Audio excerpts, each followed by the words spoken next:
আমাদের শামীম ভাইয়ের সাথে যখন কোলাকুলি করি মনে হচ্ছে আল্লামা সাঈদীর ঘ্রাণ পাই। কিন্তু অবাক করা বিষয় হচ্ছে আমরা আজও জানি না আমাদের আল্লামার মৃত্যু কি স্বাভাবিক হয়েছে নাকি এটা পরিকল্পিত মেডিকেল কিলিং ছিল। এই রিপোর্ট গণমানুষের কাছে প্রচার করে জানাতে হবে। এই দাবির সাথে কি সবাই আপনারা একমত? কারা কারা একমত হাত তুলে দেখান। হযরতুল আল্লাম শহীদ মরহুম আল্লামা দেলওয়ার হোসেন সাঈদী রাহিমাহুল্লাহ, ওনার স্মৃতি বিজড়িত আজকের এই ঐতিহাসিক প্যারেড ময়দানের তাফসিরুল কোরআনের প্রোগ্রামে সব আছে।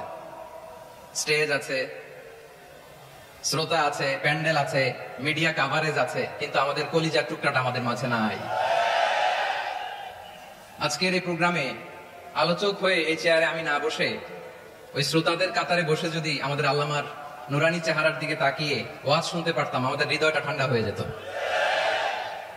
আমাদের তৃষ্ণার্ত হৃদয় শান্ত হতো। সব আজকে আছে, কি যেন নাই, ঠিক কিনা বলেন? আল্লাহ তাআলা প্রতি 100 বছরে একজন মুজাদ্দিদ পাঠান, প্রতি 100 বছরে একজন মুজাদ্দিদ, যিনি সমাজকে সংস্কার করেন। আল্লামা দেলওয়ার হোসেন সাঈদী রাহিমাহুল্লাহ ছিলেন তেমন একজন মুজাদ্দিদ। চিৎকার করে বলেন ঠিক কিনা? উনি শিরক বিদআতের আস্তানাকে তছনছ করে দিয়েছেন, তাওহীদের বাণীকে সমুন্নত করেছেন, গণমানুষের কাছে তাফসিরুল কোরআনকে জনপ্রিয় করেছেন। আজীবন তিনি ইসলামকে বিজয়ী শক্তি হিসেবে দেখার স্বপ্ন দেখতেন। এত প্রাঞ্জল ভাষা, এত চমৎকার আধুনিক প্রেজেন্টেশন, গণমানুষের কাছে কোরআনের তাফসিরকে এভাবে জনপ্রিয় করে তোলার মতো ব্যক্তিত্ব আল্লামা সাঈদী ছাড়া দ্বিতীয় কেউ এই বাংলার ভূখণ্ডে নাই। এই যে তাফসিরুল কোরআন, এই যে টার্মিনোলজি, এই টার্মটাই উনি আসলে জনপ্রিয় করেছেন। আমরা আগে জানতাম না যে এভাবে তাফসির করা যায়, এভাবে scientific indications of the Holi কোরআনকে মানুষের কাছে পেশ করা যায়, এভাবে এত জীবন ঘনিষ্ঠ করে, এত ইন্টারঅ্যাক্টিভ করে কোরআনের কথাগুলো মানুষের কাছে উপস্থাপন করা যায়। উনি অন্যায়ের বিরুদ্ধে সবসময় সোচ্চার ছিলেন, প্রতিবাদী কণ্ঠস্বর ছিলেন। ওনার আলোচনা শুনলে দেহের রক্ত টকবক করে ফুটতে থাকতো। আল্লাহু আকবার, আল্লাহু আকবার, আল্লাহু আকবার। He was a strong mouthpiece of Islamic revivalism. Islamic জাগরণের স্ট্রং মাউথপিস ছিলেন আল্লামা সাঈদী রাহিমাহুল্লাহ। অনেক দোয়া পেয়েছেন। আমরা পড়েছি, এমন জীবন তুমি করিবে গঠন, মরণে হাসিবে তুমি, কাঁদিবে ভুবন। গোটা বিশ্বকে তিনি কাঁদিয়েছেন। আল্লামা যখন ইন্তেকাল করলেন, আমি তখন মালয়েশিয়া থেকে যুক্তরাষ্ট্রে একটা কনফারেন্সে যোগ দিতে যাচ্ছি, কাতার এয়ারলাইন্সে। মালয়েশিয়া থেকে দোহাতে নামলাম। দোহায় যখন আমার ট্রানজিট, তখন শুনতে পেলাম যে আল্লামা বিদায় নিয়েছেন। সোশ্যাল মিডিয়ায় শুনে বিশ্বাস করতে পারলাম না। মুহূর্তের মধ্যেই মাসুদ সাঈদী ভাইকে মেসেজ করলাম, উনি কোনো উত্তর দিতে পারলেন না। মাসুদ ভাইয়ের সাথে যখন কোলাকুলি করি, আমাদের শামীম ভাইয়ের সাথে যখন কোলাকুলি করি, মনে হচ্ছে আল্লামা সাঈদীর ঘ্রাণ পাই।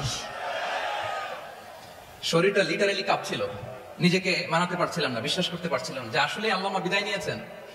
ইন দ্য মিন টাইম আমার সেকেন্ড ফ্লাইট, দোহা টু নিউ ইয়র্ক, 12 ঘন্টার ফ্লাইটে উঠলাম। ইন্টারনেট থেকে বিচ্ছিন্ন হলাম, নামার পরে শুনলাম আল্লাহু আকবার, যেখানে ওনাকে কবরস্থ করার কথা ছিল সেখানেও কবর দিতে দেওয়া হয় নাই। ছবিগুলো দেখতে লাগলাম, হাসি মাখা মুখ, হাসি মাখা নিথর দেহটা, মরণে হাসিবে তুমি, কাঁদিবে ভুবন। From east to west, from north to south, the entire globe, গোটা বিশ্ব ওনার জন্য কেঁদেছে, গোটা বিশ্ব কেঁদেছে। কাবার গিলাফ ধরে ধরে মানুষ চিৎকার করেছে। এর চেয়ে শ্রেষ্ঠ মৃত্যুকার হতে পারে? আমাদের আল্লামার আর কি পাওয়ার ছিল বলেন? আর কি পাওয়ার ছিল? কুল্লু নাফসিন যায়িকাতুল মাউত, যারাই দুনিয়াতে আসবে তারা ইন্তেকাল করবে, এটা আমরা মেনে নেই, এটা আমরা জানি। কিন্তু অবাক করা বিষয় হচ্ছে আমরা আজও জানি না আমাদের আল্লামার মৃত্যু কি স্বাভাবিক হয়েছে নাকি এটা পরিকল্পিত মেডিকেল কিলিং ছিল। এটা যে পরিকল্পিত মেডিকেল কিলিং ছিল, এটা ধারণা করার পেছনে অনেক কারণ আছে। তিনি আধিপত্যবাদের বিরুদ্ধে সোচ্চার ছিলেন, ফ্যাসিবাদের বিরুদ্ধে সোচ্চার ছিলেন, রাজনৈতিক প্রতিহিংসার শিকার ছিলেন। এজন্য এটা মেডিকেল কিলিং হতে পারে এ ধারণা আমরা করতেই পারি। আওয়াজ করে বলেন ঠিক কিনা? যে সময়টা আমরা কাটাচ্ছি, এত সুন্দর সময় বাংলাদেশ আর পাবে না। আমাদের জন্মের পর থেকে এরকম চমৎকার সময় আমরা পাই নাই। এটাই আসল সময়। আমরা ইন্টারিম গভর্নমেন্টের কাছে দাবি জানাই, উচ্চতর তদন্ত কমিটি করে এটা কি হত্যাকাণ্ড ছিল নাকি স্বাভাবিক মৃত্যু ছিল, এই রিপোর্ট গণমানুষের কাছে প্রচার করে জানাতে হবে। এই দাবির সাথে কি সবাই আপনারা একমত? কারা কারা একমত হাত তুলে দেখান।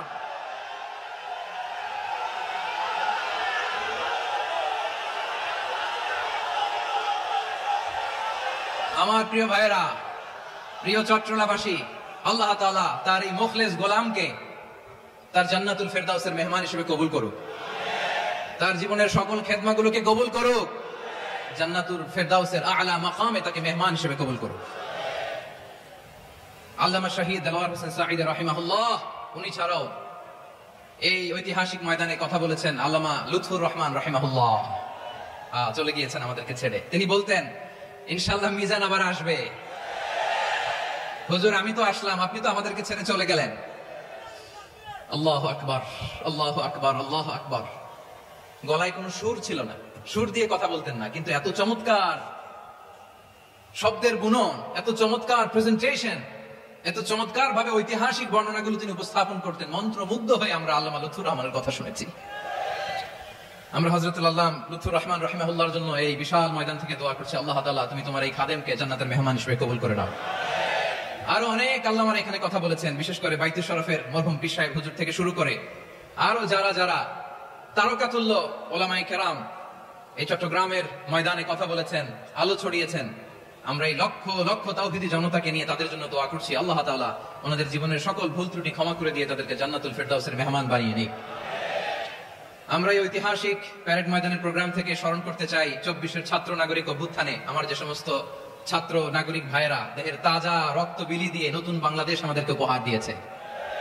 বিশেষ করে আপনাদের এই চট্টগ্রামের শহীদ ফাইসাল, শহীদ ওয়াসিম সহ সকল শহীদকে আল্লাহ তাআলা কবুল করুক, আমরা সবাই পড়ি আমিন।